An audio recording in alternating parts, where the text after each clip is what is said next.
오늘 우리에게 주시는 말씀은 마태복음 26장 14절에서 16절 말씀과 로마서 7장 16절에서 20절 말씀입니다. 먼저 로마서 7장 16절에서 20절 말씀을 저와 여러분들이 천천히 함께 읽겠습니다. 만일 내가 원하지 아니하는 그것을 행하면 내가 이로써 율법이 선한 것을 시인하노니 이제는 그것을 행하는 자가 내가 아니요 내 속에 거하는 죄니라. 내 속 곧 내 육신에 선한 것이 거하지 아니하는 줄을 아노니 원함은 내게 있으나 선을 행하는 것은 없노라. 내가 원하는 바 선은 행하지 아니하고 도리어 원하지 아니하는 바 악을 행하는도다. 만일 내가 원하지 아니하는 그것을 하면 이를 행하는 자는 내가 아니요 내 속에 거하는 죄니라. 아멘. 마태복음 26장 14절에서 16절 말씀, 이 말씀도 짧으니까 우리 같이 함께 읽겠습니다. 그때 12 중에 하나인 가룟 유다라 하는 자가 대제사장들에게 가서 말하되 내가 예수를 너희에게 넘겨주리니 얼마나 주려느냐 하니 그들이 은 30을 달아 주거늘 그가 그때부터 예수를 넘겨줄 기회를 찾더라. 아멘. 오늘 이 두 말씀을 가지고 용서의 길, 배신 속에서도 사랑으로 걷는 길이라고 하는 제목으로 함께 은혜를 나누겠습니다. 지금 우리는 고난주간을 보내고 있으면서요, 오늘은 이 고난주간 딱 중심에 있는 우리가 이 수요일을 보내고 있습니다. 고난주간을 보내면서 예수님의 이 마지막 걸음을 우리는 깊이 묵상하고 있는데요, 월요일에는 거룩의 길, 거룩한 길, 그리고 어제는 진리의 길, 그리고 오늘은 용서의 길이 되겠습니다. 이 용서의 길, 오늘 무엇보다도 이 용서의 길을 우리가 걸어가기로 결단을 하면 좋겠습니다. 이 고난주간을 보면서 이 6월절을 앞둔 이 주간에 주님과 함께했던 제자들의 삶을 보면 정말 가장 마음 아픈 장면 중에 하나라고 할 수 있는 바로 이 배반이 있습니다. 예수님을 가장 가까이에서 섬겼던, 그리고 예수님의 수제자였고 또 예수님과 함께하면서 이 공동체의 이 회개를 보았던 이 두 명의 제자가 각각 다른 방식으로 주님을 배신하고 떠나는 장면, 그 장면을 오늘 우리가 함께 생각을 해보는 겁니다. 가룟 유다와 베드로, 그들 모두 예수님과 동고동락했던 제자들이지요. 예수님의 사랑을 경험했고 기적을 눈앞에서 보았었고 또 메시아의 말씀을 가장 가까이에서 들었던 제자들이었습니다. 하지만요, 그들도 영락없이 넘어졌습니다. 가룟 유다는 예수님을 은 30에 팔았습니다. 베드로는 3번이나 나는 그 사람을 알지 못하노라 부인하면서요, 마지막 3번째는 주님을 저주하고 욕했다라고 성경은 강조해서 말합니다. 두 사람 모두 예수님의 마음을 아프게 했습니다. 두 사람 모두 주님 곁을 떠났습니다. 우리는 가끔 이 장면을 보게 되면서 아마 스스로 생각하실 텐데요. 야, 정말 예수님을 배반하는 못된 제자들이다. 나는 이런 큰 죄는 안 지었어. 라고 스스로 또 이렇게 조금 자랑을 가지고 계신지는 모르겠습니다. 하지만요, 이 유다가 가지고 있었던 탐욕, 베드로가 가지고 있었던 두려움, 이 모든 것들은 사실 우리 안에 있습니다. 오늘 바울도 이야기하듯이 우리 속에는요, 죄가 거합니다. 이 말씀을 우리가 잘 아셔야지 되는데, 복음을 이야기할 때 분명히 우리는 아담의 세계에서 그리스도의 세계로 옮겨졌습니다. 아담의 세계에 있을 때는 뭐가 우리를 다스렸습니까? 사망이, 죄가 우리를 다스렸습니다. 그리고 우리는 율법의 종로로 됐습니다. 이제 우리가 그리스도의 세계로 옮겨졌기 때문에 더 이상 사망과 죄가 우리를 다스리지 않습니다. 그러나 죄가 아예 사라진 것은 아닙니다. 그리스도의 세계에 있음에도 불구하고 여전히 죄가 우리 안에 있다는 것, 이걸 바울은 오늘 이야기하고 있습니다. 내 속에 거하는 죄, 그 내 속에 거하는 죄로 인해서 내가 무엇을 행하고 있는지 나도 모르겠다는 것입니다. 도대체 내가 누군지를 나도 모르겠다라고 바울은 고백하고 있습니다. 베드로와 오늘 가룟 유다도 똑같은 고백을 하지 않겠습니까? 우리 속에 있는 죄, 탐욕과 두려움으로 인해서 이 유다와 베드로는요 각각 주님을 배반했습니다. 주님을 잊고 편안함과 체면을 위해서 주님의 말씀을 혹 뒤로 미루면서 외면할 때가 있지 않습니까? 그러면 우리도 베드로나 유다처럼 배신의 길을 갈 수밖에 없습니다. 유다에게 예수님은 분명히 말씀하셨습니다. 그 사람은 차라리 태어나지 않았더라면 좋을 뻔하였다. 또 베드로를 향해서도 말씀하셨지요. 닭 울기 전에 네가 3번 나를 부인하리라. 주님께서 이렇게 말씀을 하셨을 때에 이 말씀은 왜 하셨습니까? 너는 반드시 이렇게 할 거야. 너는 이렇게 되고 말 거야. 라고 하는 예언의 말씀일까요? 물론 그런 예언의 말씀이라고도 할 수 있겠지만요. 사실 주님이 이렇게 말씀하신 것은 이 두 제자를 정죄하기 위해서가 아닙니다. 너는 이렇게 하고 너도 이렇게 할 것이니까 하면서 이들을 정죄하려고 한 것이 아니라 바로 이들에게 회개의 기회를 주시기 위해서 특별히 사랑의 알람으로 이렇게 주님께서 말씀하셨습니다. 오늘 지금 이 용서의 길에 대한 말씀도 저와 여러분들에게 사랑의 알람으로 주시는 말씀입니다. 우리에게는 분명히 우리 안에는 죄가 있습니다. 그리고 이 죄는 여전히 우리 삶의 자리에서 발견될 것입니다. 또 우리는 우리의 탐욕 때문에, 우리의 정욕 때문에, 두려움 때문에 죄를 또 우리는 삶에서 죄가 일어나는 것을, 역사하는 것을 우리는 발견하게 될 것인데요. 그럴 때마다 저와 여러분들은 주님이 주신 말씀을 따라서 주님 앞에 나가야 할 것입니다. 오늘 말씀이 그런 말씀이 될 수 있기를 축복합니다. 유다는 예수님을 판 후에 어떻게 했습니까? 은 30을 다시 돌려주면서 그 일을 후회하며 돌아가고자 했습니다. 하지만 이미 돌이킬 수 없는 일이었지요. 그리고 그 일은 하나님께서 계획하신 일이기도 합니다. 이렇게 유다가 자신이 잘못한 것에 대해서 깊이 생각을 하고 또 이 지금 되어져 가는 일을 하나님 앞에서 그가 살폈더라면, 주님이 주신 말씀들을 계속해서 기억했더라면 유다는 결코 하나님의 품을 떠나지는 않았을 겁니다. 이 유다의 가장 결정적인 실수는 무엇이냐? 하나님의 말씀을 깊이 마음에 새기지 않았다는 것입니다. 그래서 결국에는 스스로 해결하려고 했고요. 그 결국에는 절망 속에 생을 마감할 수밖에 없었습니다. 베드로는 어떻습니까? 닭 울음소리가 들렸을 때 정신이 반짝 났습니다. 그때 어떻게 했지요? 예수님이 하셨던 말씀이 기억이 났습니다. 이 두 사람의 차이는 말씀이 기억이 나느냐 안 나느냐의 차이입니다. 특별히 누가복음에서는 베드로의 회심에 있어서 결정적인 사건을 닭이 우는 이 시점에 베드로와 예수님의 시선이 마주쳤다라고 기록하고 있습니다. 그렇습니다. 베드로는요, 닭이 우는 소리와 함께 주님과 눈이 마주쳤어요.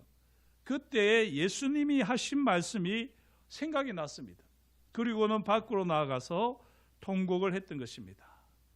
그리고 나중에 부활하신 주님을 만나서 네가 나를 사랑하느냐라고 하는 질문에 3번 대답을 하지요. 그런 가운데 베드로는 확실하게 회복이 되었습니다. 이 유다와 베드로를 통해서 우리는 분명하게 2가지 또는 3가지 교훈을 얻을 수 있는데요. 분명한 것은 우리가 잘못했을 때 그때 우리가 어디로 돌아가야 될까요? 말씀의 자리로 돌아가야지 됩니다.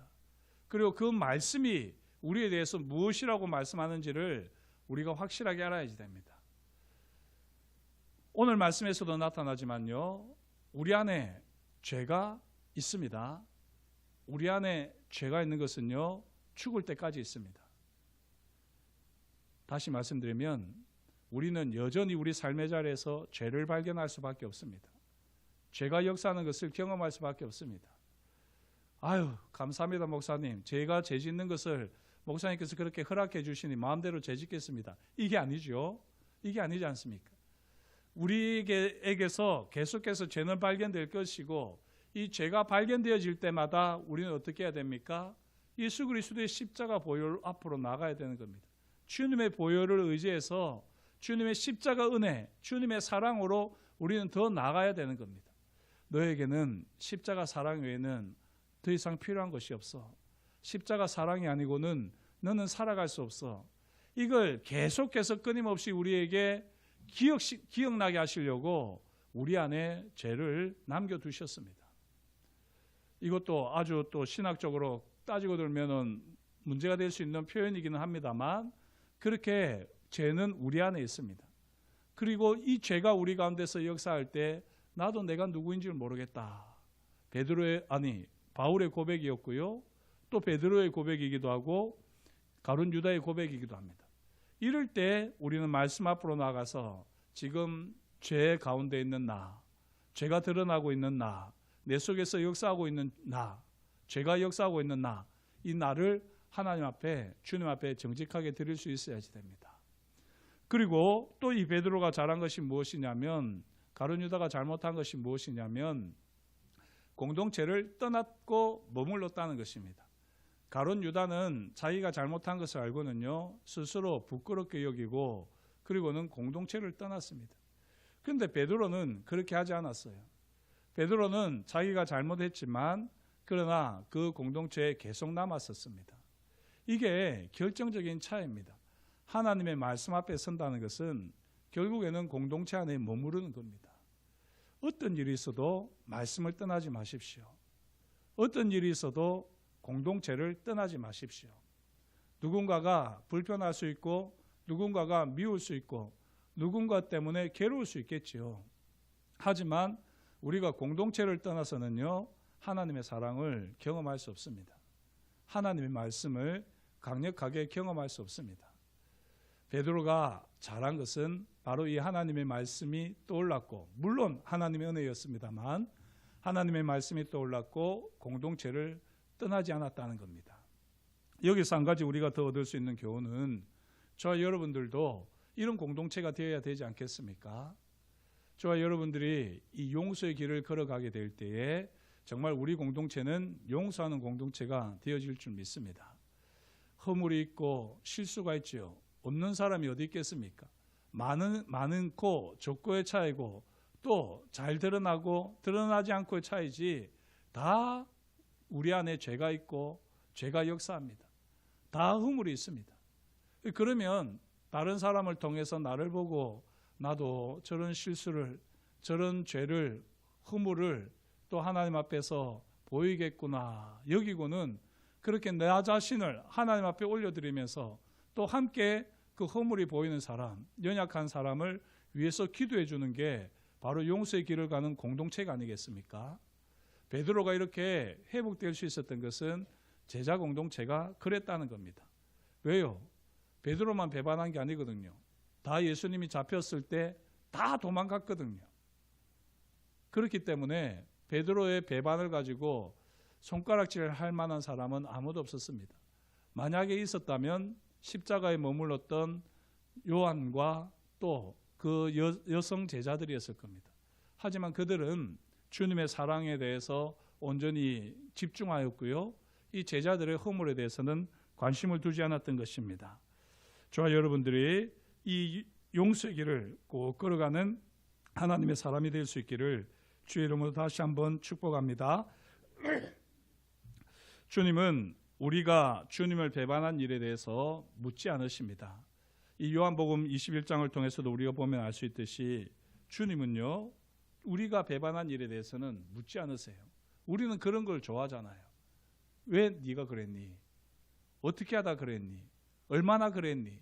이러면서 우리는 우리가 잘못한 것, 또 배반한 것, 이런 것에 대해서 꼬치꼬치 묻고, 또 그것에 대해서 내게 사과하지 않으면은, 내게 잘못했다고 하지 않으면 그것이 고쳐지기 전까지는 나는 용서하지 않아, 이렇게 말하는 게 우리의 모습입니다만, 주님께서는 그렇게 하지 않으셨습니다. 주님께서는 배반한 일에 대해서 전혀 묻지 않으셨는데요, 왜냐하면 우리 스스로가 주님을 배반한 일에 대해서 잘 알고 있기 때문입니다.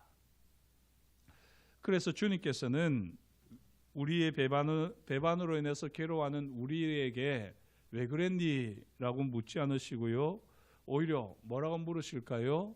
네가 나를 사랑하느냐라고 물으십니다. 베드로는 차마 사랑한다고 말하지 못하고 내가 주님을 사랑하는 줄 주님께서 아십니다 라고 고백을 했습니다. 이런 베드로의 정직함 순수하지 않습니까? 그리고 이런 베드로를 주님께서는 어떻게 하셨을까요? 물끄러미 바라보지 않았을까요? 대화가 없지만 우리가 조금만 상상해 보면 네가 나를 사랑하니? 라고 물으셨을 때 주님께서는 베드로를 보셨을 겁니다. 그리고 베드로가 주님께 대답하려고 할 때에 그 주님과 시선이 마주칠 때에 또 떠오르지 않았겠습니까? 자기가 주님을 3번이나 부인하고 닭이 울던 그 밤에 주님과 마주쳤던 시선이 생각이 나면서 베드로는 다시 마음이 미어지지 않았을까요? 그때 주님이 보여주셨던, 주님과 마주쳤던 시선이 무엇인지를 베드로는 비로소 깨닫는 것입니다. 주님을 3번이나 부인했을 때 주님과 시선이 마주쳤었고 그때 주님의 시선은 왜 그랬니? 왜 나를 배반했어? 라고 이렇게 물으시는 시선이라고 베드로는 여겼을 것입니다.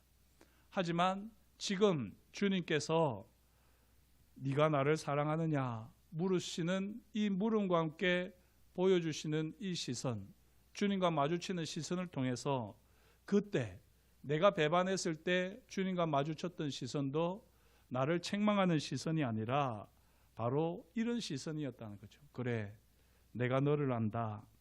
이럴 거라고 내가 말했잖아. 하지만 괜찮아. 네가 나를 사랑하잖아. 네가 나를 사랑하느냐? 이것보다는 네가 나를 사랑하잖아. 이게 훨씬 더 감동적인 질문인 것 같아요. 제가 볼 때는 주님께서 베드로에게 네가 나를 사랑하니 안 하니? 라고 물은 것이 아니라 네가 나를 사랑하잖아? 라고 물으셨던 것 같습니다. 사랑하는 성도 여러분, 같은 실패였지만 한 사람은 자기 절망으로 끝이 났고요. 다른 한 사람은 주님의 품으로 나아가 회복의 은혜를 입었습니다. 우리 모두 다 누구나 실패할 수 있습니다. 누구나 넘어질 수 있습니다. 왜냐하면 바울이 오늘 고백하듯이 우리 안에 죄가 있기 때문입니다. 우리 안에서 발견되는 죄로 인하여 우리는 주님 앞에서 너무나도 부끄러울 때가 있습니다. 하지만요, 우리가 그렇게 넘어졌을 때 어떻게 하느냐? 여기에 따라서 길은 완전히 달라지는 것입니다. 유다는 실패 후에 절망을 선택했고요. 베드로는 실패 후에 주님께로 돌아왔습니다. 아니, 주님께서 베드로에게 찾아오셨습니다. 그리고 말씀하시지요. 너도 넘어질 수 있단다. 그러나 다시 내게 돌아올 수 있겠니? 네가 나를 사랑하잖아. 그 주님은 우리에게 물으십니다. 회개는 부끄러운 일이 결코 아니지요. 회개는 은혜로 들어가는 문입니다. 십자가에서 예수님은 우리의 모든 실패와 죄를 다 껴안으시고요. 다 이루었다 말씀하셨습니다. 여기 다 이루었다는 것은 우리 과거의 모든 죄를 다 해결하셨다는 말이 아니라 우리의 과거는 물론이고요. 우리가 앞으로 짓는 모든 죄에 대해서도 앞으로 우리가 주님 앞에 보여주는 우리의 배반, 우리의 실수, 우리의 죄악들까지도 주님께서 다 주님의 보혈로 씻어주셨다. 이것이 바로 다 이루었다라는 선언이 아니겠습니까?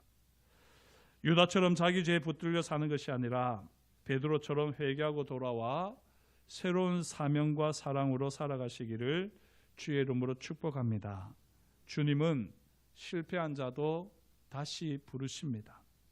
그리고 회개한 자를 다시 사용하십니다. 여전히 죄가 우리 안에 있음을 발견한다 할지라도 주님께서는 우리를 다시 용서하시고 우리를 통해서 영광 받으시기를 원하십니다. 언제까지나 변함없이. 이것이 주님께서 걸어가신 용서의 길을 통해 우리가 가지는 확신입니다. 네가 나를 사랑하잖아.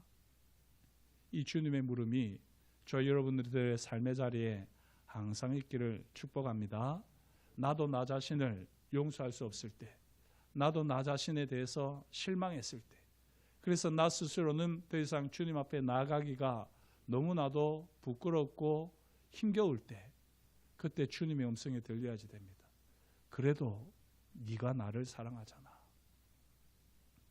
공동체 가운데서 정말 용서하기 싫은 사람, 아직까지도 용서를 하려고 하면 치가 떨리고 마음이 다치는 그런 사람이 있다고 할지라도 그것을 가지고 너무 고민하지 마십시오. 주님은 우리에게 물으십니다. 너 왜 그 사람을 용서하지 않니? 왜 네가 잘못한 것은 돌아보지도 않고 그 사람을 용서하지 않니? 그렇게 묻지 않으십니다. 주님은 다만 네가 나를 사랑하잖아. 네가 나를 사랑하면 저 사람도 사랑해 줄 수 없겠니? 이렇게 주님은 물으십니다. 용서의 길을 오롯이 걸어가신 주님처럼 이제 용서의 공동체를 만들어가는, 그 용서의 길을 걸어가는 저와 여러분이 될 수 있기를 주의 이름으로 축복합니다. 기도하겠습니다. 주님, 저도 때로는 유다 같고 베드로 같았습니다. 주님을 외면했고 주님을 부인했고 주님의 얼굴 앞에서, 주님의 영광 앞에서 뒤돌아섰습니다. 하지만 오늘 다시 주님 앞에 나아갑니다. 나를 용서하시고 회복하시고 다시 사용하여 주옵소서. 고난주간의 은혜 속에 다시 주님의 길을, 거룩의 길을, 진리의 길을, 용서의 길을 오롯이 걸어가는 하나님의 사람 되게 하여 주옵소서. 예수님의 이름으로 기도드립니다. 아멘.